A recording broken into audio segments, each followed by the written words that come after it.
Hey everybody, this is Dr. Mark Hyman. Welcome to the Fat Summit, where we separate fat from fiction. And I've got my good friend and brilliant biohacker here, Dave Asprey, who I've known for many years and has inspired me with his work. He's the founder of Bulletproof and author of the New York Times bestseller, The Bulletproof Diet, which I actually read and is a great book. He's a Silicon Valley investor, a technology entrepreneur. He spent decades, and get this, he spent over $300,000 biohacking his own biology to figure out what works to get healthy and lose weight and feel good. And he's not only about actually just getting rid of disease, he's actually about optimizing human performance, which is actually pretty cool. He's the creator of the widely popular Bulletproof Coffee, which you might have heard about, read about in the New York Times. He's the host of the #1 health podcast, Bulletproof Radio, which I've been on, and you can go watch that if you want. He's the author of this New York Times bestselling book, The Bulletproof Diet, and he just is an amazing resource on techniques, keys, strategies of how to take control of your biochemistry, your body, and your mind, so they all work together, and they help you perform at super high levels without burning out, without getting sick, or allowing stress to cloud your mind or your decisions. So welcome, Dave, to the Fat Summit. Mark, it's an honor to be on, and it's a pleasure to see you again. Good to see you too. So we're going to get into it today. We're going to get into all these topics. You know, you are out there on the edge. You are riding this wave of fat all the way into the culture, which is transforming how we think. And it's sort of on the heels of a lot of research that's been questioning our avoidance of fat and our fear of fat. And fat is a 4-letter word, which came out of the sort of food pyramid and the dietary guidelines in the early 80s, which shunned fat and promoted carbs and sugar, which we ate 6 to 11 servings of rice, bread, pasta, and cereal every day, recommended by the government. Thank you very much. So now we've kind of shifted away from that, but you've gone even more extreme. It's not only avocados and almonds and olive oil, but you're talking about, God forbid, butter. And not only butter, but have butter every day in your coffee, and have coconut fat, which is MCT oil, which is saturated fat. In fact, that's 90% saturated fat, and butter's only 50%. So these are ideas that are really out there on the edge. And to tell you the truth, like even for me, I've been so indoctrinated that saturated fat's bad and that butter's bad, that like I cringe a little bit when I put butter on something, because I kind of, even though I intellectually think it's okay, there's a part of me that's like, is this really okay? So tell me about your journey. How did you get to be a biohacker? Why is it important to be a biohacker? And what is hacking anyway? All right. Well, let's start off with what hacking is, and then we'll talk about biohacking. We'll get into the journey. And then we'll get so into hacking is what I used to do for a career. I was a Silicon Valley engineering guy. The last job that I had before I kind of surprisingly became a full-time blogger and called me a fat evangelist is I was a vice president at one of the largest internet security companies. And the whole thing that you do in technology, in hacking, isn't about stealing stuff or anything like that. It's actually about taking control of a system that you're not supposed to have control of. And biohacking is the art of changing the environment around you and the environment inside you so that you have control of your biology. You're not supposed to have control of your biology, and thinking about your biology doesn't make it change very much. Yeah. But when you decide to tell the world around you to talk to your body listens to the world around you more than it listens to you. So let's go that way, because, hey, that's how you hack it. Right. So you kind of figure out how to have your body listen to signals from the outside that you can change. You can change your environment, you can change your diet, you can change your thoughts. I mean, you can even change your brain. I heard about something you did with a friend of ours, which was like 40 years of Zen, where you get 4 years of meditation in like 1 week. I'm like, I want to sign up for that. It sounds like too good to be true. But, there's all these strategies for sort of getting pathways into optimizing our biology. And, that's what functional medicine is. It's really the science of creating health. It's a science of actually understanding at a deep level how the body functions as a dynamic system and optimizing those systems to not only get rid of disease, but actually to perform at a much higher level, which is really what we all would love, right? To feel good, to be energetic, to be focused, to feel all of our feelings, to have our body work properly, to not have pain, to sleep well, to feel good. I mean, that's what we all want, and we don't think that's accessible. But you're saying, hey guys, it is accessible. So that whole long list you just mentioned, I didn't have any of that. Yeah. What's your story, man? You were a big guy, right? Yeah, I used to weigh 300 pounds, and like if you look, like I'm reasonably strong and lean and stuff. And that was in my mid-20s. I was obese as a teenager, and I just kept putting on weight. And like all fat people, I actually knew that I was fat. And so wasn't a surprise. and it wasn't like I was just in denial. And there might have been some emotional eating in there, but there was also a lot of willpower. And I said, all right, I've had 3 knee surgeries and I'm 23 years old, and I don't like it that I'm this fat. I have stretch marks. I'm like, the most important thing in my life is to get rid of this stuff. So I went to the gym, and I went to the gym an hour and a half a day, half cardio, half heavy weights, 6 days a week. I cut fat out of my diet. I cut my calories down to around 1,800 calories a day. And you know what I got? I got strong and still fat. I could max out all the machines at Nautilus. I could bench press all my friends. And all my friends ate French fries and cheeseburgers, and I ate the salad with the chicken breast and no dressing. Yeah. And one day I just looked around and I said, you know what? It's not that I'm weak. It's not that I didn't even deny myself even more. It's just that this doesn't work. Like I give up. It's not okay. But because I'm a hacker, hackers don't give up. We just find another way. And I started looking around, and I started trying every diet out there. I've been a raw vegan for quite a while, actually, which works great for the first 3 months and then wrecks your health for the time after that. And in fact, there's a lot of recovering vegans on the bulletproof protocols because of that. Get into that, because I think that's a very good point to bring up about vegan and what you're doing and the conflicts and challenges. Yeah. So the whole idea there was that, all right, if what I've been told works doesn't work, what am I going to do? And well, you look at research, and my first book had 1,300 references in it, and it was how the environment changes gene expression and what you can do that makes you strong and makes you weak. That book was actually about pregnancy, like what do you do to have healthier kids? And my second book, The Bulletproof Diet, was about biological testosterone replacement, because when I was maybe 28, 29, I had, less testosterone than my dad. Yeah. And more estrogen than my mom. Yeah, that's not a good thing. No, and I'm like, not functioning well. That's what I say, when men and women both get a lot of sugar, the men grow breasts, lose the hair on their bodies, and, have no sex drive, and their testosterone goes down. And the women actually get more testosterone, they get beards and lose hair on their head. So it's like they kind of look about the same. It's totally true. In fact, I still have my man boobs from when I was obese. Like they're smaller, but they're still there because like the tissue grew, right? Mm-hmm. And I suppose if I was really vain, I'd go for surgery or something. But I'm pretty happy that I have a 6-pack and stretch marks that are also still there from when I was obese. But the idea that you can be 100 pounds less fat than you were before, for most people, it seems unachievable. So because you lost 100 pounds. You lost 100 pounds. Right. Yeah, full-on 100 pounds, which is it's almost unimaginable. For about 5 years after I lost it, I would be in a hallway. I would turn sideways because I would think there wasn't room for the person to walk past me because I was used to having such a big bulk around me. Wow. And now I actually in my mind I know how big my body is, but it changed my energy levels so much. And I was still, however, even after I lost a lot of the weight, I was taking smart drugs. And you did it by eating a lot of fat, is what you're saying. Oh yeah, I absolutely did it by eating a lot of fat. But I hadn't been eating quite as much fat as I eat now. I found that when I raised the fat, I felt better. But like you, I was running an anti-aging nonprofit research group. I talked to experts on fat. I read all these studies. I looked at the effects of grass-fed butter versus regular butter versus canola oil or something, which is just bad news. And I said, all the science tells me I should be able to eat a lot more butter. And when I do, it's like someone takes the gloves off. Like I feel more vibrant. Like I have more of that core energy. So I decided that I was going to do an experiment. And I was going to increase my calories dramatically. I was going to eat mostly fat and some vegetables and a moderate amount of grass-fed meat. And basically the bulletproof diet principles. But, when I started this, I was, all right, I'm really concerned. I've been told butter kills you. Right. It's just a lie. So what I did is I tracked my parameters, my markers of inflammation. Right. And inflammation kills you. Fat doesn't kill you. Although hydrogenated fat will cause inflammation that will kill you. Canola oil. Although there's a whole group of people who think that saturated fat actually causes inflammation. So I want you to talk about that.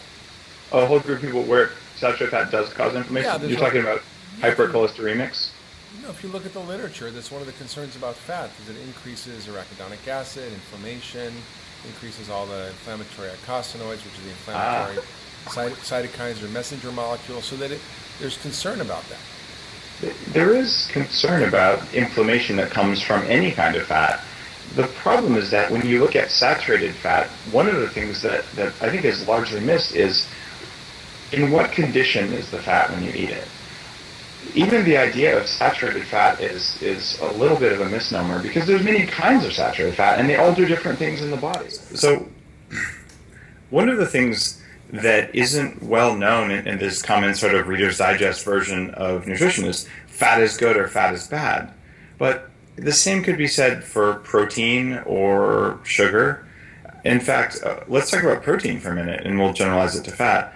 If, Mark, I said, hey, you need to have 30 grams of protein, you'd say, oh, all right, that's fine. And if I gave you a bowl of scrambled eggs, you'd probably say, great. And if I gave you a bowl of spider venom, you'd say, I'm not eating that, but it's all protein, right? Right. So different proteins do different things, like radical thought, right?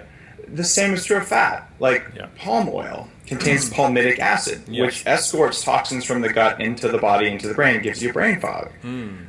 So too much palmitic acid or bad bacteria or the combination of those could be bad. But another kind of fat that's fully saturated, like, say, the stuff that I use in brain octane oil, which is a subset of MCTs, it's technically saturated. However, it doesn't even go into the liver. It's used as energy. So the idea that, like, fat does something, it's so old-fashioned. Fat is not fat, right? Yeah, that's right. It's the same with the air. Quality of the calories, not just the type of. Yeah, and like if you're breathing air, okay, that's good, but air is a gas. So you can say, is gas good for you or is gas bad for you? Well, if you breathe the wrong kind of gas, it kills you. If you breathe the right kind of gas, then you survive. So, like, fat doesn't mean anything until we talk about, did you damage the fat by heating it? Did you damage it with chemicals and solvents? And is it contaminated with something else? And once you've sorted those out, then you get into the real science of fat. And this is just ignored in mainstream media. Right.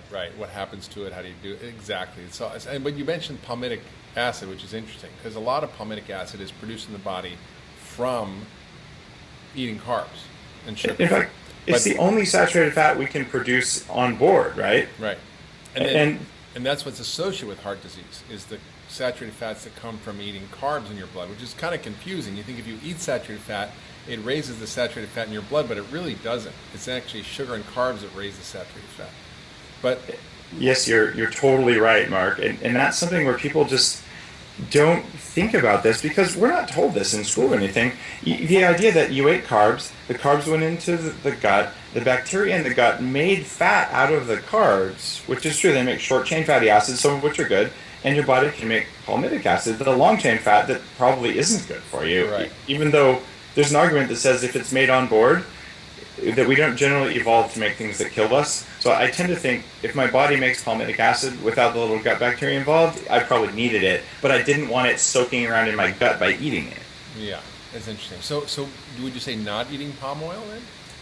You know, I'm not a fan of eating palm oil for that reason. You can get much better fat ratios out of coconut oil, and palm isn't very good for the environment. It's possible to get sustainable palm. I use some as a backup source of triglycerides when I make brain octane oil.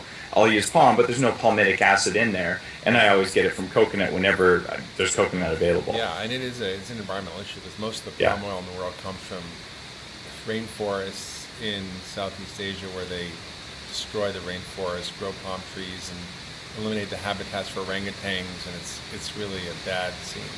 It is. So let's talk about coconut, because everybody's sort of really talking about coconut these days. It's used for everything. There's articles in magazines of all the many uses of coconut oil. You know, it's for your skin, for your hair, for your body, for your coffee, for sex, for everything.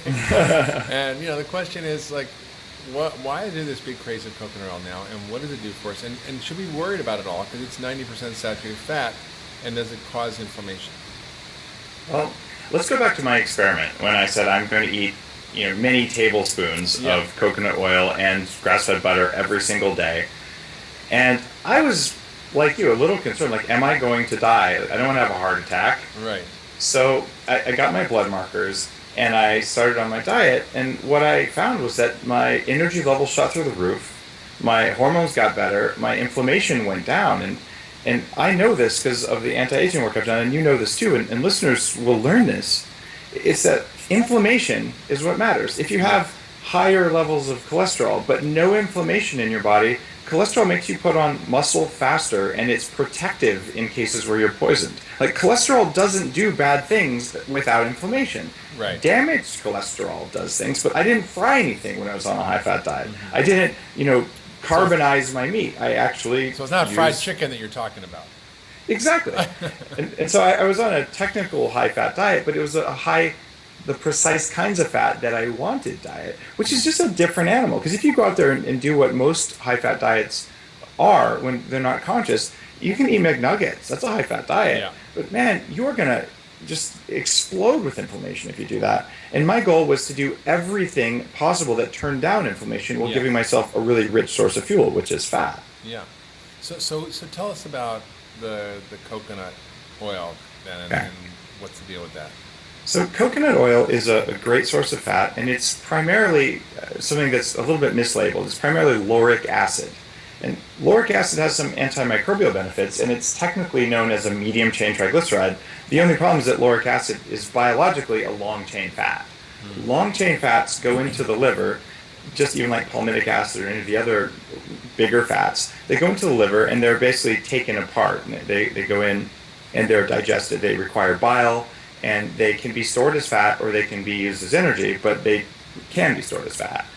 When you get some other types of fat that are present in very tiny amounts in coconut oil, these are the true biological medium-chain triglycerides. So the idea that MCT is not really MCT. There's companies selling kind of fake MCT as MCT. As MCT, right. So the weak MCT is 1.6 times stronger than coconut oil. The one that I use in Bulletproof Coffee is 18 times stronger than coconut oil. So what that is... When you say stronger, what do you mean? I mean that it takes 16 to 18 pounds of coconut oil to make 1 pound of this oil, because it's only 6% of the fat found in coconut oil. So the real magic of coconut oil isn't the common fats in coconut oil. They're not harmful. They're a good energy source. And I recommend a tablespoon of coconut oil every day to get the full spectrum of stuff in there. But if you were to eat 18 tablespoons of coconut oil, you would throw up. Yeah. So the magic that's in there is around 8%, 6 to 8%, depending on what kind of coconut, is a very, very, it's the shortest of the medium chain fats. So it's just one type of fat. And it's not, it is in the grouping of MCTs, but it's not all of the MCTs. And it's called C8 MCT, or I call it brain octane.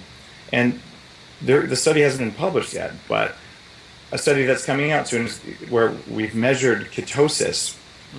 Ketosis is the state of burning fat instead of carbs for people listening.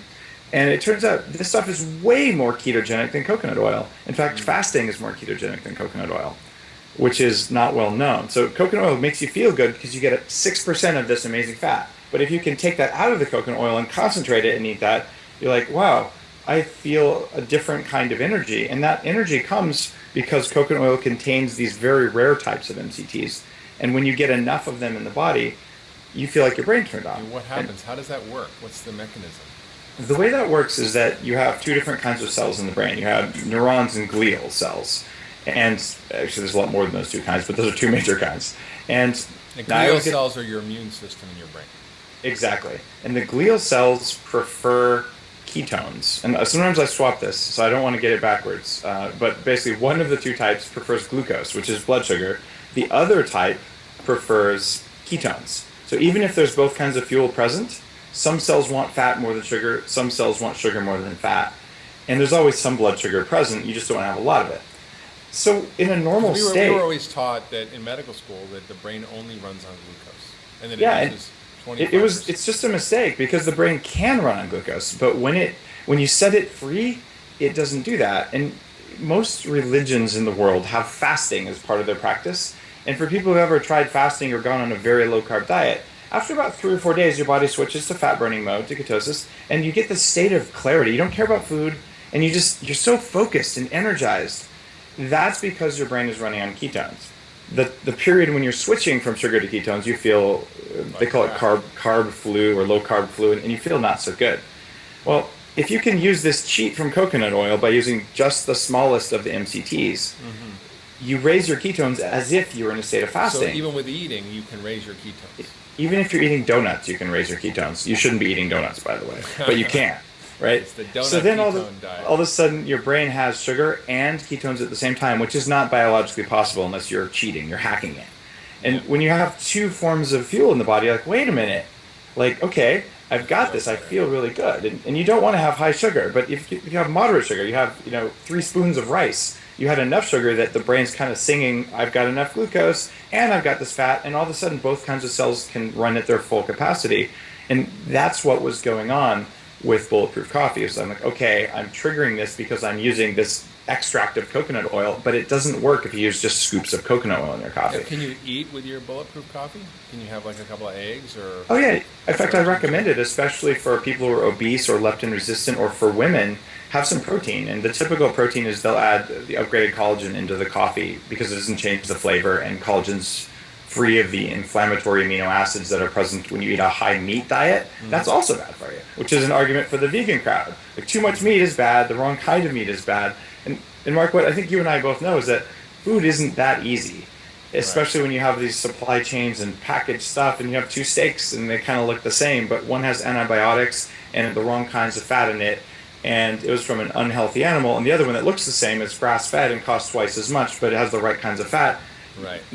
It's hard to know. Like, there's a lot of details there, but those details really matter, especially when it comes to the type of fat you eat. Yeah, that's so true. I mean, it really is the quality of the food you eat that matters. Yeah. That's sort of what you're pointing out, and it's even within categories that seem the same, like saturated fat, there are very different kinds, or within animal protein, there are very different kinds, and within carbs, there are very different kinds. You talked about all that in your book, which is quite great.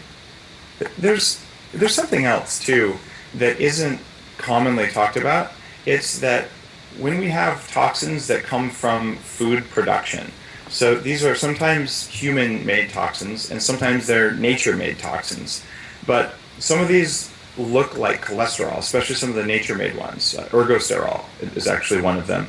These are made on grains during the storage of the grain when mold grows on the grain. And these are called mold toxins or mycotoxins, and you can also get them from the environment around you. This was the subject of Moldy, the documentary that I made, like looking at what happens when you breathe. Which I was in. Oh yeah, of course you were in. And you actually you were one of the top guests, and I don't know why I'm not connecting those dots. Wow. I'm just like, I got to see it. your interview was great. It came out really well, and so the whole idea that okay, these toxins are coming in a water damaged building, or maybe you're eating some. Those toxins change inflammation in the body. They change cholesterol levels, and many of them are recycled through fat. Yeah. And the way our bodies recycle fat is through the bile system. And when you eat fat, or to some extent protein, your body secretes bile. It's part of the digestive process from the gallbladder to help you digest the fat. It breaks the fat into tiny little pieces and lets the body use it for energy or store it. The problem is making bile is biologically expensive. It takes a lot of energy for our body to make new bile. So especially those of us who are optimized to live through famines, if our ancestors have done that for many generations, then we recycle this. Roughly 25 to 28% of people do this. We reabsorb it a lot. Yeah, you reabsorb it, and that way you don't have to make new stuff. And okay, so in a famine, that's good. The problem is if you have these fat-soluble toxins that look a lot like cholesterol and you're reabsorbing those, you can get more and more inflammation from this. But if you eat a lot of the right kinds of fat, it increases bile flow, and you basically poop out more of that bile and the toxins along with it. That's interesting. Because I know as a doctor, what I do is I actually treat people with mold toxicity quite a bit, and I use a bile acid binder. Cholestyramine, right? Yeah, that binds the bile and gets rid of it for a short period of time, and it often helps people dramatically get rid of the mold toxin symptoms. I use a mix of cholestyramine and activated charcoal that I started manufacturing. They target different sizes of molecules, but it changed my life because I had lived in a black mold infested building. I didn't know it, and my brain turned off. I got horrible muscle pain, and within 2 days of using the binding agent you just talked about, I was like, oh wow, like my back doesn't hurt for the first time in years. Like I'm free. Right. This is a big sign of, okay, we do recirculate toxins via fat, and when you go on a high-fat diet, it allows you to basically flush the fat out of the body. Something that most people don't know, but you would obviously know given your medical training, is the cell membranes in our cells are made of fat. Yeah, it's not saran wrap, right? It's all It's fat. You have 100 it's trillion all, cells, and every single one of them has a fat membrane around it. It's like a yeah, little it's like little baggie made of fat. droplets of fat. It takes 700 days to replace half of your cell membranes with fresh fat. So if you have fat-soluble toxins percolating throughout your body, if you go on a high-fat diet and you start binding toxins, it takes almost 2 years Yeah. for you to get half your cell membranes made right, which means you need to eat enough of the right kinds of fats and not eat a lot of toxins along with them. Yeah. And suddenly then you're kind of, I like the analogy of a just a glass of water. You put one drop of food coloring in, like, okay, how much water do I have to add to that before it stops being blue? A lot. Well, the toxins that we get from Mother Nature, from pesticides, the synthetic estrogens, even the heavy metals, our body stores that in our fat. Yeah. And when we eat fat, we can let that go and we excrete that stuff in our fat. But if you're on a low-fat diet, what are you going to do? You're going to hold on to all the fat and all the toxins forever. So that's true. I mean, it's all, everything's connected. What I want to come back to the MCT-oil, because I think, as you know, I've been looking at the research on it. You talk about the brain research, which is pretty compelling. And I actually had a patient recently who had dementia, and she's been treated by me for a number of years. It's done really well. She's had heavy metals. We've gotten the heavy metals out. She's had thyroid issues. She's had gut issues. We've kind of tweaked her up. She's had methylation problems, B12. So we got her doing really well, and then she started sliding a bit. And I said, well, why don't we just try a ketogenic diet? So I put her on a 70% fat diet with brain octane oil. And she woke up. It was like Rip Van Winkle, and she just became alert, focused, her memory improved. And it was pretty stunning to see that. So I think it clearly is beneficial for the brain, but it has other effects. We know, for example, for your metabolism, and for diabetes, and for insulin resistance, and for weight issues. You know, the research I've seen looks pretty compelling around that. You know, as a manufacturer of the stuff, there are gag orders in place that prevent me from talking about some of the things it does to diseases, things you're allowed to talk about because you're an MD. Yeah. And I can tell you, my grandmother's 94, and she's a PhD nuclear engineer by training. She met my grandfather on the Manhattan Project. Wow. And she's in a retirement home, but when she has bulletproof coffee, and specifically brain octane, if you just pour it on her food, she watches calculus videos on YouTube for fun. She's that sharp. And when she doesn't have brain octane oil, she stares at the wall. It's like, it's the difference between a good day versus like, you know, you're sort of there, but just not really, just kind of treading water. And I see this over and over in people, starting even when you're 30. People in their 20s, like, I get a rush of energy, but we actually start that mild, just kind of decline, 30, 40, 50. You don't notice it till you're 50, but you've started losing your edge. I lost my edge because I lived in a moldy house and I was obese and I had inflammation and chronic fatigue syndrome and fibromyalgia and toxic mold and Lyme. Like, I was a disaster in every way. I had all that too, but I wasn't obese. I was just chronic fatigue. Oh, you had all that too? Okay, I didn't even know that, Mark. Wow. I had chronic fatigue, heavy metals, mold toxicity, everything, Lyme disease. You know, I had one of everything. Wow. So I don't know. I biohacked myself. That's how I figured out functional medicine. There you go. That's why you know so much, because you're one of the more knowledgeable guys I've ever met. like, where did you train? You trained the same way I did, which is like N of one. Yeah, you're feeling really bad, and you have to find the pathways and find what works. Okay, exactly. Well, now I get it. So we both share this, and we both ended up at the high fat, fat matters perspective. I'm going to go a little off topic because I just realized you probably haven't seen this. Okay. At the Bulletproof conference last week, we launched the Fatmobile. And the Fatmobile is a giant. We turned a Prius. We cut it in half and all. We turned it into a giant. Fat water now, which is MCT oil in water, which, by the way, is delicious and good. Oh, thank you. It's actually not MCT, Mark, because MCT includes 4 kinds of fat. This is only the 2 that work. Because C8 and C6. Yeah, there's a real problem in industry where the coconut oil people are saying coconut oil is all MCT, but it doesn't work because one of the MCTs is misbranded. Yeah. So it's just 2 of them. Got it. But it's fat water. But the Fatmobile is a giant stick of butter, bigger than a car, and you can drive it around. And so we've been driving it around, and it has a big coffee cup on top that spins around like a carnival ride. You can sit in it while it drives. But is it made out of real butter? It's not made of real butter, but it's wrapped like a stick of butter. It says 100% grass-fed butter on the side, and it's meant to just make people go, wait a minute, who in the heck would celebrate butter? Like, why would you have a giant rolling stick of butter? And it's that question mark, why? So that people can then look at the change in our diet, change in our culture, they might hear that we just had in 40 years, we just had a record year for butter consumption this last year in It's all 20. you, Dave. It's all the It's bulletproof not all coffee. me, but Everything's happened. I believe I helped, right? You And, kept the and that changes other things too, Mark. It changes the amount of grassland, like right. which is really good for the environment. We need grassland instead of like corn and soy. There's more grass-fed butter, is what you're saying. Yes. Yeah. And so it's breaking records and all. And I don't sell the stuff. I just use the stuff and teach people when you get enough fat, it matters. And if you go back to like when you and I were in high school, remember the economics textbooks? Supply and demand. You always measure guns and butter. Like, why was it not guns and kale? Right. There's a reason for that. Yeah, fascinating. Yeah, no, it's great. Now, I know both of us were in Tibet, and that's where you kind of got the idea, where you had yak butter tea, which was a butter in tea. It's actually not yaks, because yaks are male. You don't want yak butter. It's a female yak, which is called a dree, and they actually put salt and butter in tea, and that's how they kind of function at these high altitudes. And they also have butter sculptures. Like if you go to the Tibetan monasteries, everything's made out of butter flowers, butter art. It's unbelievable. It's all about the impermanence of life, which is an interesting connection to butter.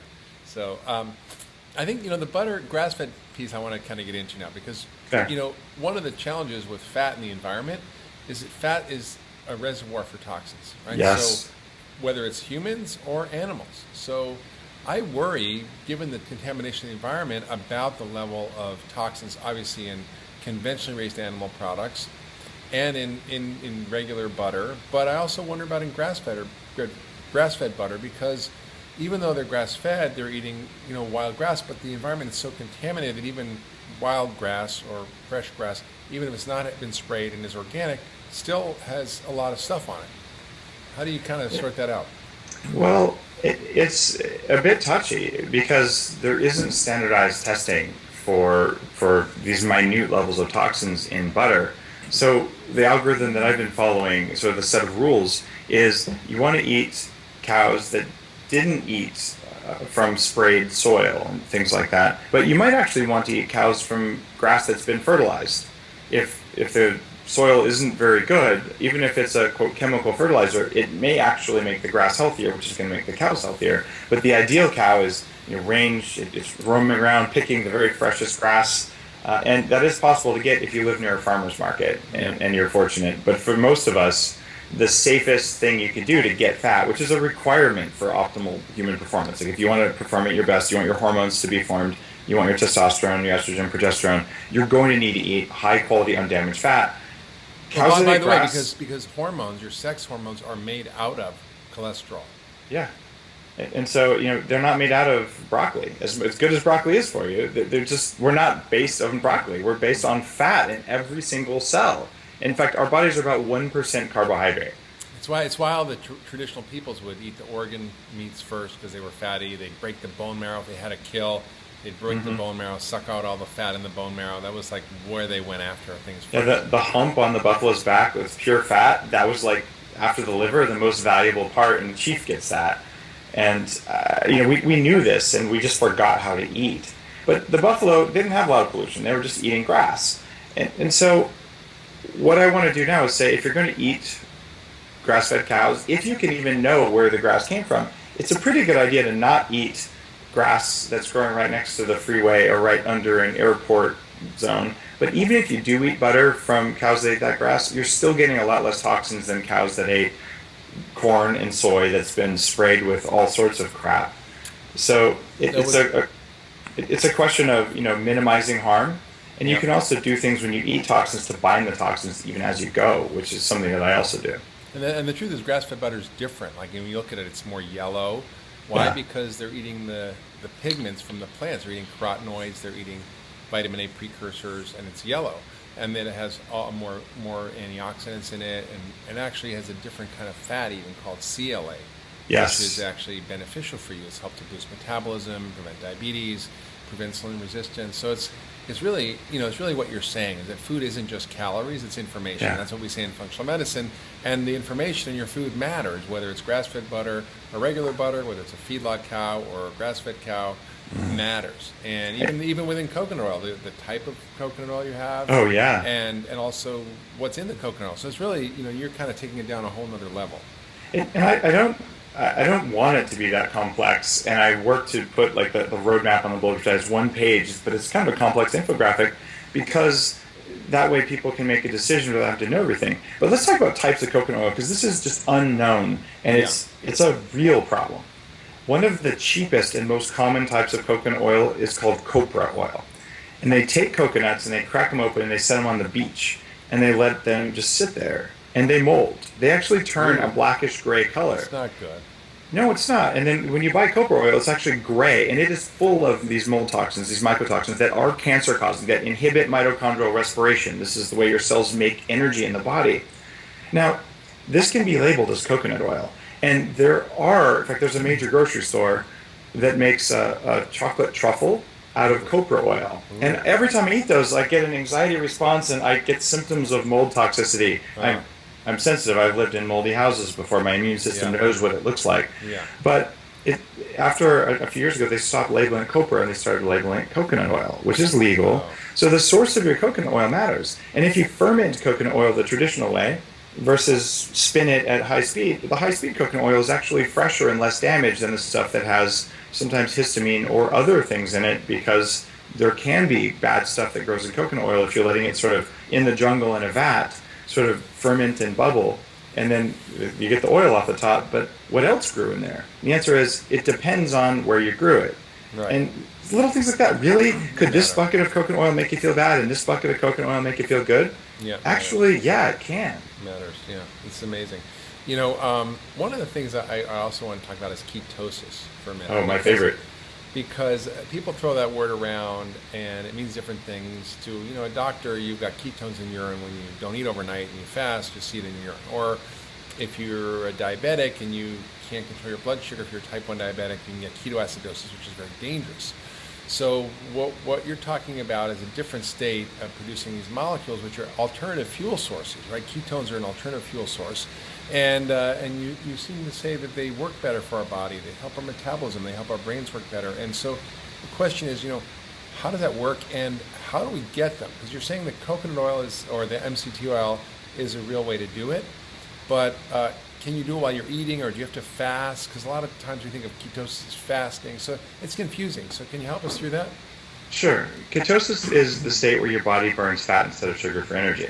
And the gold standard for measuring this is actually measured in your blood. And when your blood levels are above 0.8, you're considered in nutritional ketosis. And you go up to 2 or even 3, which means your body's just like burning fat as its fuel source. And when you burn fat, we talked about how it improves your brain function. Other cells in your body, though, can really perform well on ketones. It's something we're designed to do, but probably not do all the time.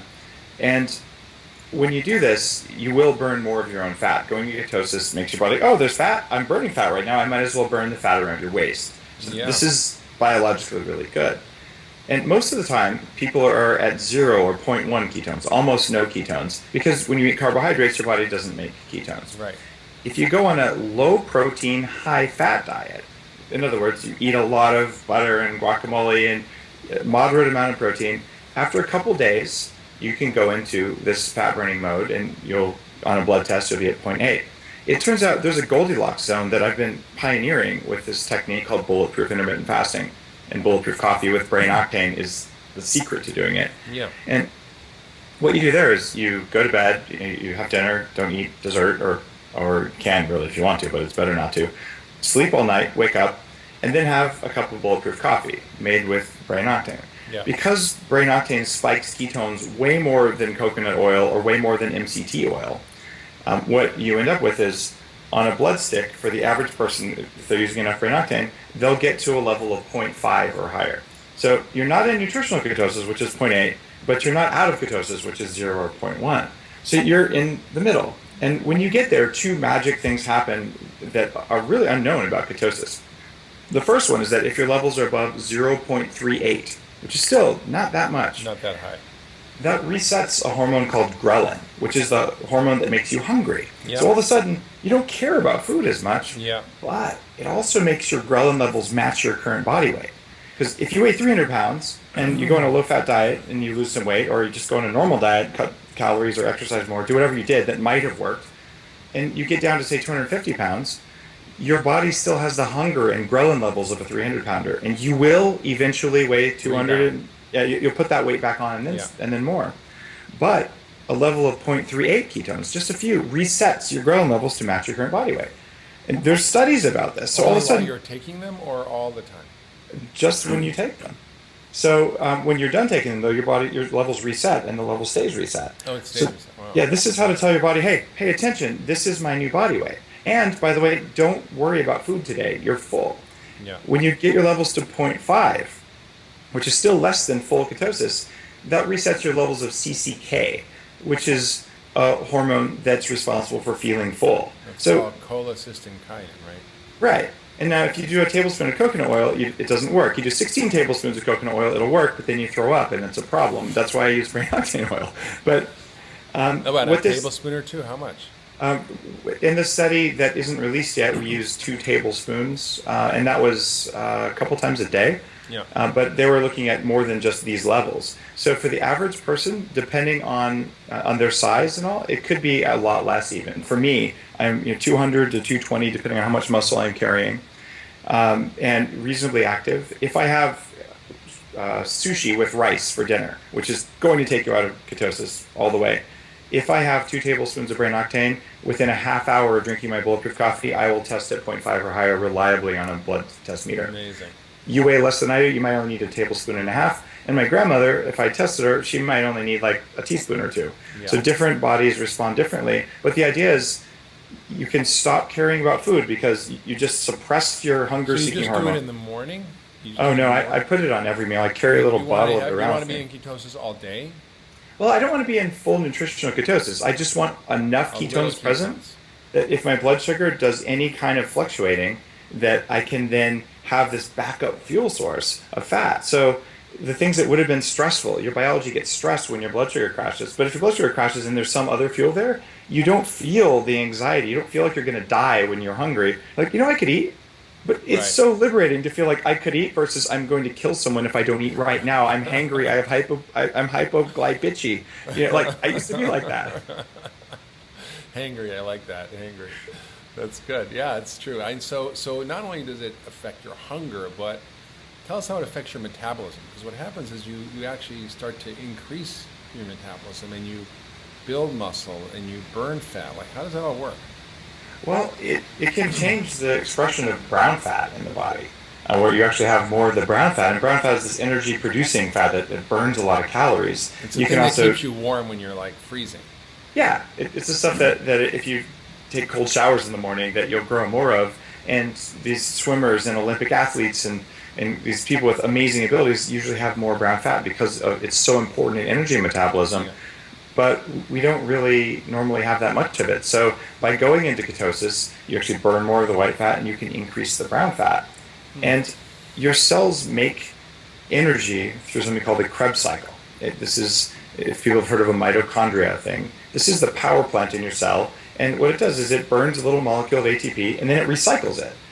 And to make ATP with sugar, it takes 26 steps. To make ATP with fat, at least with the brain octane kinds of fat, it takes 3 steps. So what you're doing is you're sort of saying, oh, there was 2 kinds of fuel, like a Toyota Prius. You could take electricity or gas. Well, if you can let your cells have either choice like that, metabolically, it lowers stress on the body, which is a major thing. Yeah. When stress goes down, cortisol goes down, adrenaline goes down, your adrenals get to heal, and you have more capacity to handle other stress in your life just because you have stable energy, which is a major metabolism-brain interconnection that isn't talked about so much, but it's so important.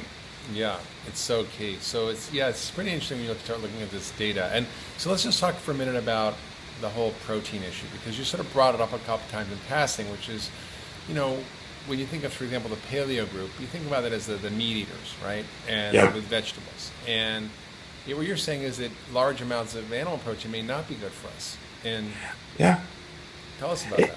It's kind of a surprise, because we have this way of thinking if something's good, more of it must be better. And animal protein is really something that can help your body maintain muscle mass. And it's got nutrients in it that you're not going to get from vegetables. It's got amino acids and other vitamins. And I consider it necessary for people to perform at their very highest levels. It's possible to survive on lots of things that aren't going to make you live a long time or make you feel your best. So if you were to say, I want to live on protein, which is what we did like in the 90s, like protein's good, more protein's better. Your body can burn protein to stay alive, but it comes at great metabolic costs. Right. You have to break down all this protein to turn it into sugar. Yeah. Wait, does protein turn into sugar? Yes, it does. It does, right. People don't realize that actually Yeah. there's something called gluconeogenesis, which means you make sugar out of protein. After a certain amount, when you use enough protein for your body needs, it starts to produce sugar out of it.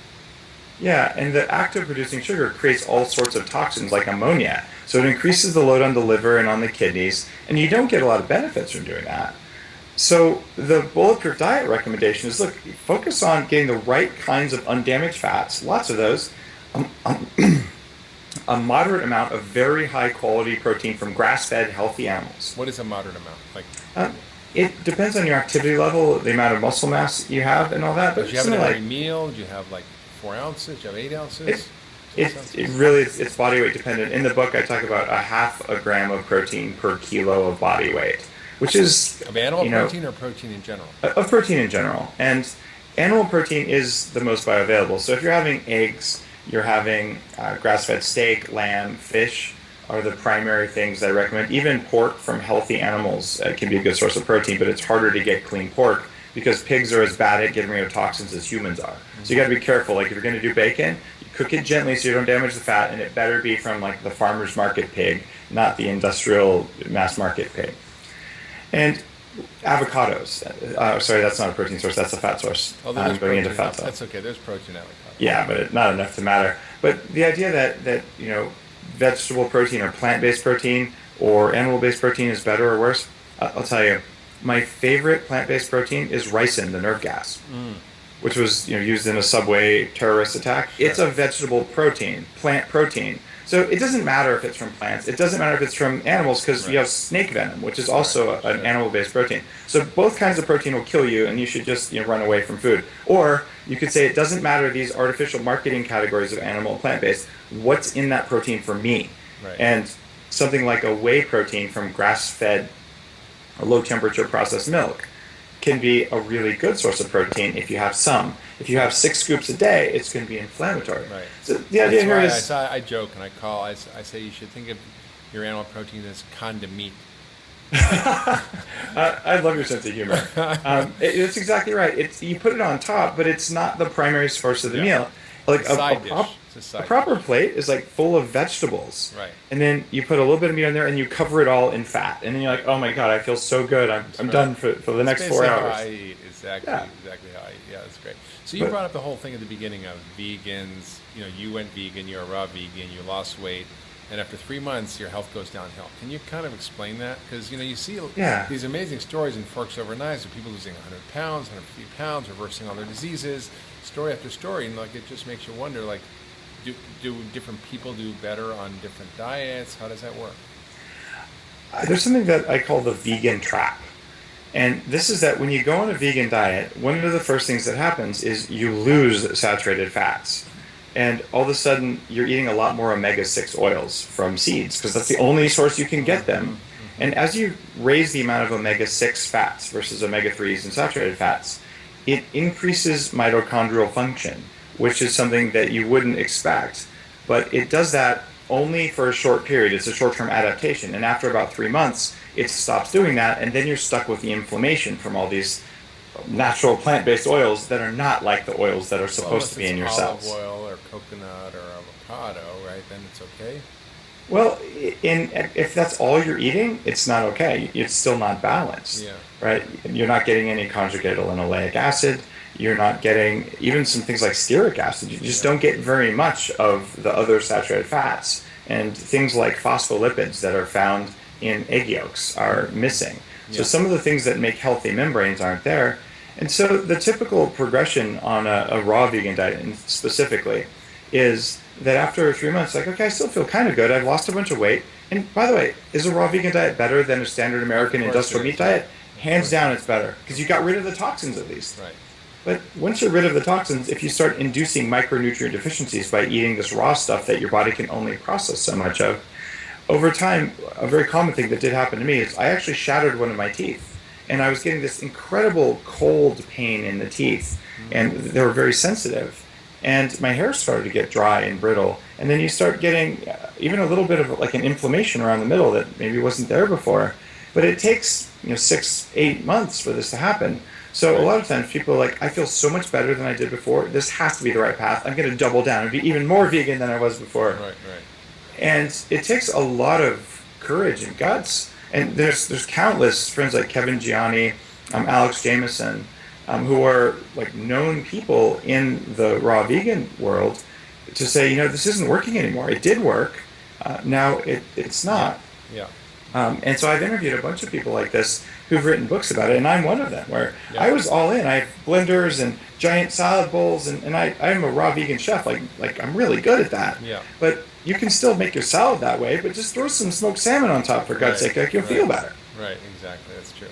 So I want to ask one more question, and then I'm going to share people where they can find your work and everything. So this is a question about TMAO and gut bacteria, and I know there's a lot of controversy about this, which is, this bacteria that seems to form when you, these protein, there's molecular forms called TMAO when you eat meat, and it seems to be causing heart disease. And this was work done at Cleveland Clinic where I work, and it's controversial, and there's a lot of back and forth about it. I just wondered what your take on that was. I wrote an article on Bulletproof Exec about TMAO and meat.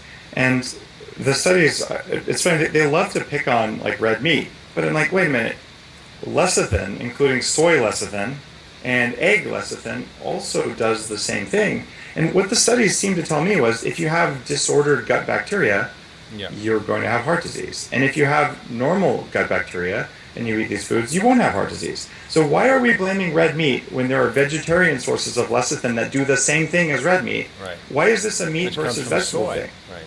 It's a gut bacteria thing, and we're finding out so many things are. That's right. So I would love to see maybe some more research. And Mark, you're in a position at Cleveland Clinic to maybe influence this, but get them to do American Gut Project or Biome. Look at the gut bacteria in these people and cross-section that with heart disease, and there you go. That's maybe right. You should be binding the toxins in the gut bacteria so that they can't do that. Well, that's key. That's what functional medicine helps us do, is create a healthy inner garden. So I think that's the key message. So Dave, you're awesome. Thank you. I want people to go check out Dave's website, bulletproof.com. Check out his book, The Bulletproof Diet. He's got a whole amazing array of biohacking products on his website, upgradedself.com. I send my patients there all the time. I use it myself. And you're just a great addition to the medical world. Even though you're not a doctor, you figured out actually how things work, and it's unbelievable. So thank you so much for joining us, and we'll talk again soon. Mark, thanks for your work on the summit. Fat is back, and I'm so glad about that. All right. Take care, buddy.